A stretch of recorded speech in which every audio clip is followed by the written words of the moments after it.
ইতিহাস গড়ে ৪৭তম মার্কিন প্রেসিডেন্ট নির্বাচিত ডোনাল্ড ট্রাম্প। বিশ্ব নেতাদের অভিনন্দন, যুক্তরাষ্ট্রের সোনালী যুগ ফিরিয়ে আনার প্রত্যয়। অপরাধী যত প্রভাবশালী হোক তাকে ছাড় দেওয়া হবে না বললেন স্বরাষ্ট্র উপদেষ্টা। চাঁদাবাজির বিরুদ্ধে কড়া হুঁশিয়ারি। রমজান উপলক্ষে ছোলা, খেজুর, তেল সহ নিত্যপণ্য আমদানির সিদ্ধান্ত সরকারের, জানালেন অর্থ উপদেষ্টা। বাড়ছে বাজার মনিটরিং। এবং রাজধানী ধানমন্ডি থেকে গ্রেপ্তার সাবেক মন্ত্রী আমির হোসেন আমু, ৩ দিনের রিমান্ডে অভিনেত্রী শমিক আসাদ।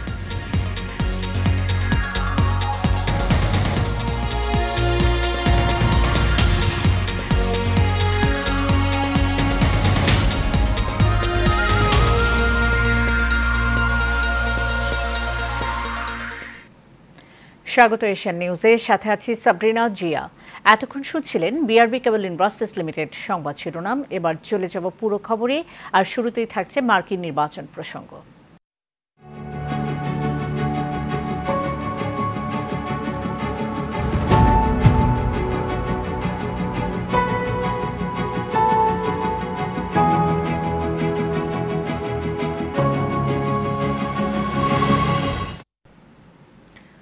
সাতচল্লিশতম মার্কিন প্রেসিডেন্ট নির্বাচিত হলেন ডোনাল্ড ট্রাম্প। ২৭৭টি ইলেকটোরাল কলেজ ভোটে দ্বিতীয়বার নির্বাচিত হলেন রিপাবলিকান দলের এই প্রার্থী। সেই সঙ্গে মার্কিন যুক্তরাষ্ট্রের ২৪৮ বছরের ইতিহাসে দ্বিতীয় ব্যক্তি হিসেবে ১ বছর মেয়াদের বিরতিতে দ্বিতীয়বারের মতো হোয়াইট হাউসের মসনদে ফিরলেন তিনি। তার নিকটতম প্রতিদ্বন্দ্বী ডেমোক্রেটের কমলা হ্যারিস পেয়েছেন ২২৬ ভোট। এই জয়ে তাকে অভিনন্দন জানিয়েছেন বিশ্ব নেতারা। এদিকে এক প্রতিক্রিয়ায় এই জয় আমেরিকাকে আবারও মহান করবে বলে জানান ট্রাম্প।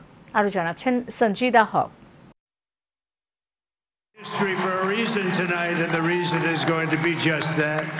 যুক্তরাষ্ট্রের প্রেসিডেন্ট নির্বাচনে বিজয় ঘোষণা করেছেন রিপাবলিকান প্রার্থী ও সাবেক প্রেসিডেন্ট ডোনাল্ড ট্রাম্প। স্থানীয় সময় ৫ নভেম্বর গভীর রাতে ফ্লোরিডায় উচ্ছ্বসিত সমর্থকদের সামনে ভাষণ দেওয়ার সময় এই ঘোষণা দেন তিনি।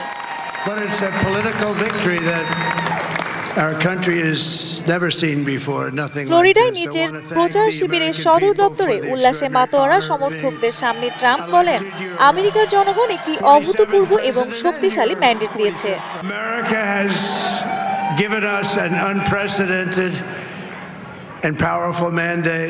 এ অবস্থায় ভোটারদের উদ্দেশ্যে কোনো বক্তব্য না দেওয়ার সিদ্ধান্ত নিয়েছেন ডেমোক্র্যাট প্রার্থী কমলা হ্যারিস। ওয়াশিংটনের হার্ভার্ড বিশ্ববিদ্যালয়ের ক্যাম্পাসে ভক্ত সমর্থক কর্মীদের উদ্দেশ্যে বক্তব্য দেওয়ার কথা ছিল কমলার। ট্রাম্পের জয়ের পর তার সমর্থকরা বিজয় উল্লাস শুরু করেন। সঞ্জিদা হক, এশিয়ান টেলিভিশন। এবার দেশের খবর।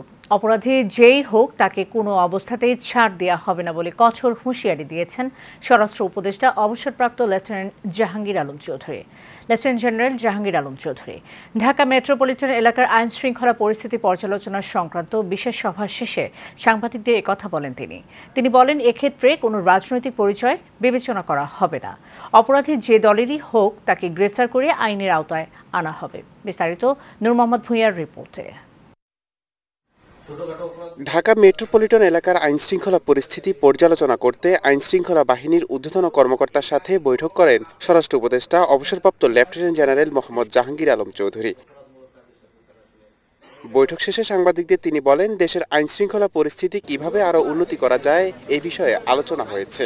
আমাদের যে আইনশৃঙ্খলা পরিস্থিতি আগের থেকে অনেক উন্নতি হয়েছে, বাট আরো উন্নত করা জায়গা আমরা এইগুলির ব্যাপারে আমরা এখানে আলোচনা করি। সিদ্ধান্ত যেমন ধরেন আপনারাই দেখছেন যে মোহাম্মদপুর মডেলে, মোহাম্মদপুরটা কিন্তু মোটামুটি একসময় একটা খুব ঝামেলাপূর্ণ এলাকা ছিল, কিন্তু মোটামুটি কিন্তু একটা সহনীয় পর্যায়ে চলে আসে। অন্যান্য এলাকাগুলিতেও এই মডেলেই কাজ করা হয়। সাংবাদিকদের এক প্রশ্নের জবাবে চাঁদাবাজির বিরুদ্ধে কঠোর হুঁশিয়ারি দেন স্বরাষ্ট্র উপদেষ্টা। একটা বলছি যে কোনো ক্রিমিনাল যে হোক তারে কোনো অবস্থায় ছাড় দেওয়া হবে না। সে যত বড় প্রতাপশালী হোক না কেন, সে যে কোনো দলের হোক না কেন, এটা কোনো ছাড় দেওয়া হবে না। এই ব্যাপারে এখন চাঁদাবাজি যেন কোনো অবস্থায় না হয়, চাঁদাবাজিরা যে অবস্থা না হয়। এছাড়া বৈঠকে রাস্তায় কোনো দোকানপাট বসতে না দেওয়ার সিদ্ধান্ত হয়েছে, তবে ফুটপাতের বিষয়ে এখনো কোনো আলোচনা হয়নি। ট্রাফিকের একটা কিন্তু বড় সমস্যা, এই রাস্তার ভিতরে যে অনেক দোকানগুলি আছে এইগুলি আপাতত যেন এখান থেকে সরাই দেওয়া যায়। নূর Mohammad Bhuiyan, Asian television, Dhaka.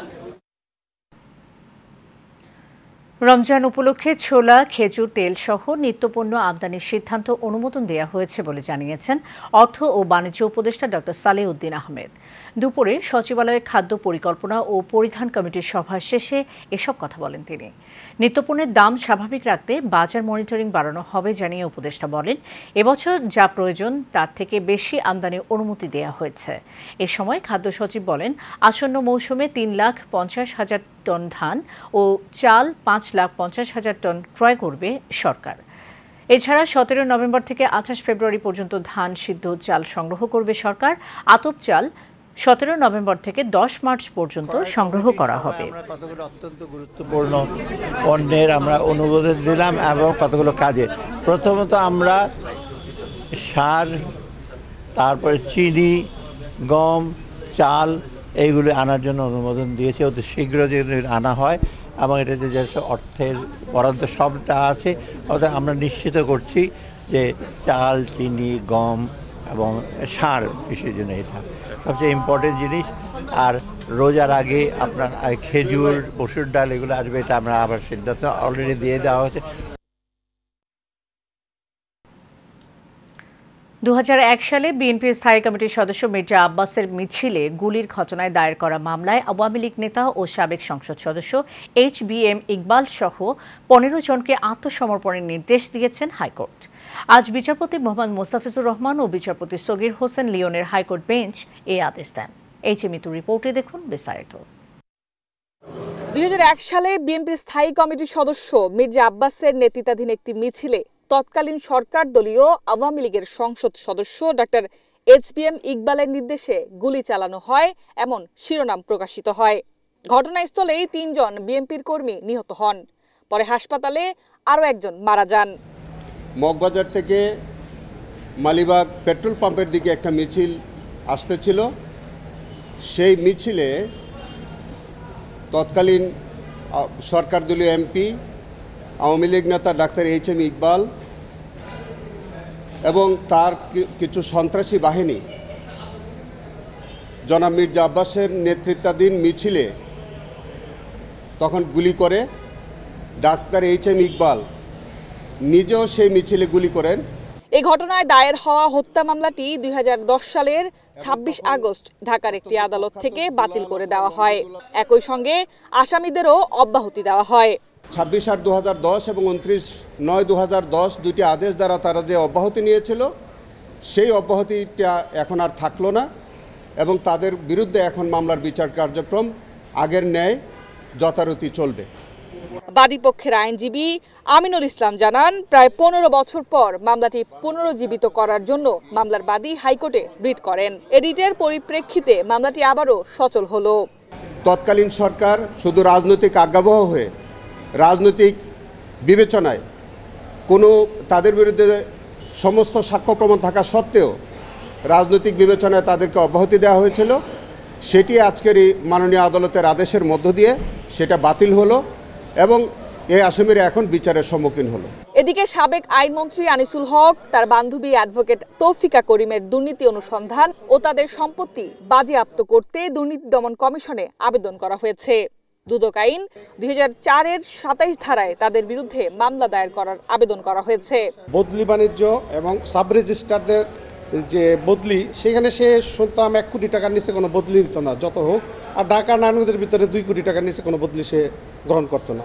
Supreme কোর্টের আইনজীবী মোহাম্মদ সুলতান মাহমুদ এই আবেদন দায়ের করেন। তিনি জানান, আনিসুল হক ক্ষমতার অপব্যবহার করে বিপুল সম্পত্তি অর্জন করেছে যা দেশে বিদেশে বিদ্যমান আছে। দুদক যখন অনুসন্ধান করবে আয়কর এই ক্ষমতা গ্রহণ করার আগে তার ইনকাম ট্যাক্স কত ছিল, ক্ষমতা গ্রহণ করার পরে তার ইনকাম ট্যাক্স কী হইলো, তারপরে তার যে সম্পত্তি, যেসব টাকা পয়সা তার আয়, সিটিজেন ব্যাংকের যে তার টাকা এবং সে চেয়ারম্যান, তার বিরুদ্ধে অনুসন্ধান করলে ব্যাপক এবং দেশ বিদেশে তার প্রচুর সম্পত্তি করেছেন। তার বিরুদ্ধে আমি আবেদন করেছি। Mitu, Asian television, Dhaka. আওয়ামী লীগের উপদেষ্টা মণ্ডলীর সদস্য ও সাবেক মন্ত্রী আমির হোসেন আমুকে গ্রেফতার করা হয়েছে। রাজধানীর ধানমন্ডি এলাকা থেকে তাকে গ্রেফতার করে ডিবি। বিষয়টি নিশ্চিত করেছেন ডিএমপির অতিরিক্ত পুলিশ কমিশনার রেজাউল করিম মল্লিক। তিনি বলেন, তার বিরুদ্ধে একাধিক মামলা রয়েছে, পর্যায়ক্রমে তাকে গ্রেফতার দেখানো হবে। তাকে একটি মামলায় গ্রেফতার দেখিয়ে আদালতে সোপর্দ করে রিমান্ডের আবেদন করা হবে বলেও জানান তিনি। বৈষম্য বিরোধী আন্দোলনে রাজধানীর উত্তরা পূর্ব থানার হত্যা চেষ্টা মামলায় অভিনেত্রী শমী কায়সারের 3 দিনের রিমান্ড মঞ্জুর করেছেন আদালত। ঢাকার মেট্রোপলিটন ম্যাজিস্ট্রেট সাইফুজ্জামান এই রিমান্ড মঞ্জুর করেন। এদিন তাকে আদালতে হাজির করে 7 দিনের রিমান্ড চায় পুলিশ। শুনানি শেষে বিচারক 3 দিনের রিমান্ড মঞ্জুর করেন। এর আগে মঙ্গলবার রাতে উত্তরা থেকে শমী কায়সারকে গ্রেফতার করে উত্তরা থানা পুলিশ।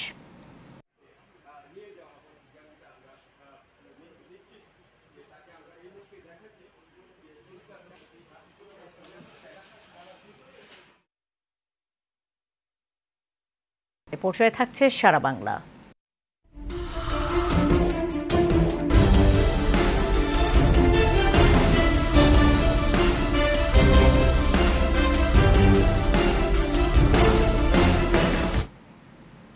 মৌলভীবাজারে কমলগঞ্জ শ্রীমঙ্গল সড়কের বটতলা এলাকায় সিএনজি চালিত অটোরিকশা নিয়ন্ত্রণ হারিয়ে কলেজ ছাত্রসহ 2 জন নিহত হয়েছেন। এ ঘটনায় আরও 2 জন আহত হন।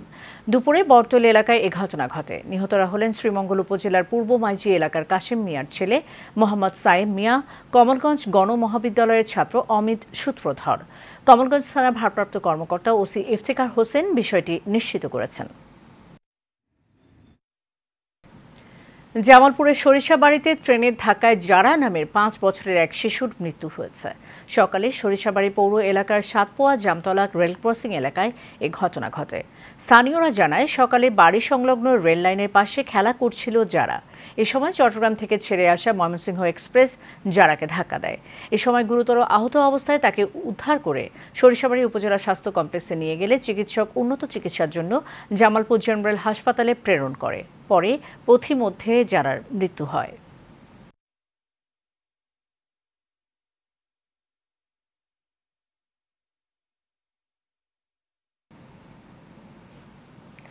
রাজধানী কারওয়ান বাজারে মানব কল্যাণে নিয়োজিত মানবাধিকার খবর পত্রিকার এক যুগে পদার্পণ ইউটিউব চ্যানেল সহ মাল্টিমিডিয়ার উদ্বোধন করা হয়েছে।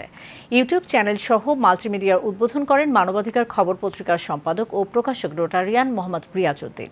এ সময় রাজুকের প্রধান প্রকৌশলী উজ্জ্বল কুমার দাস, সুপ্রিম কোর্টের আইনজীবী মোহাম্মদ শাহজাদা, ডক্টর সিরাজুল ইসলাম ও সাংবাদিক রাজনীতিবিদ সহ মানবাধিকার খবর পত্রিকার প্রতিনিধিরা উপস্থিত ছিলেন।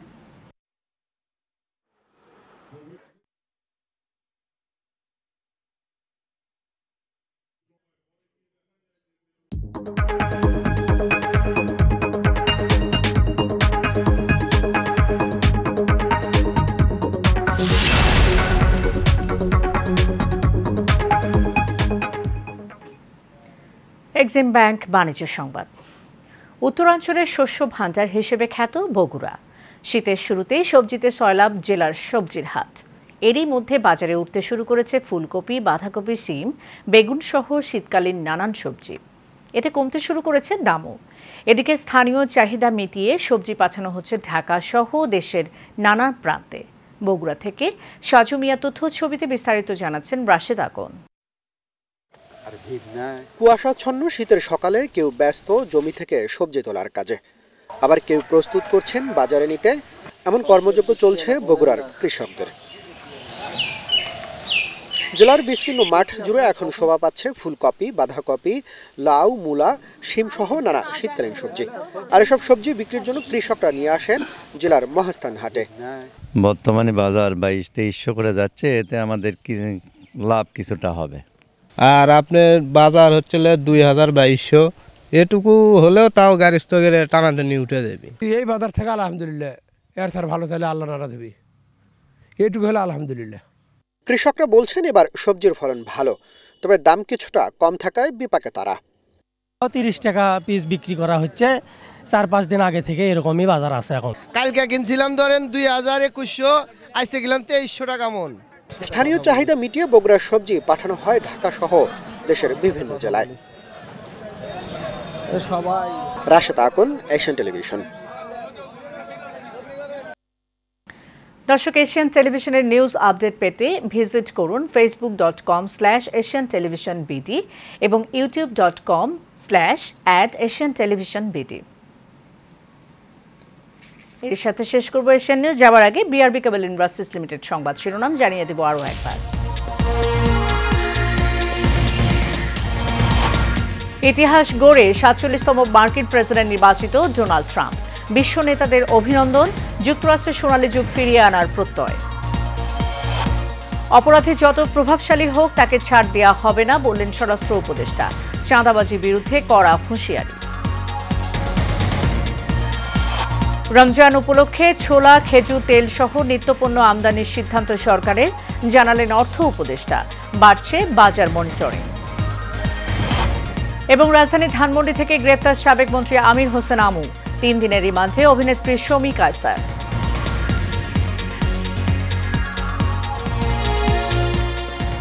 এশিয়ান নিউজ এ পর্যন্তই। পরের সংবাদ দেখার আমন্ত্রণ রইল। ধন্যবাদ সাথে থাকার জন্য।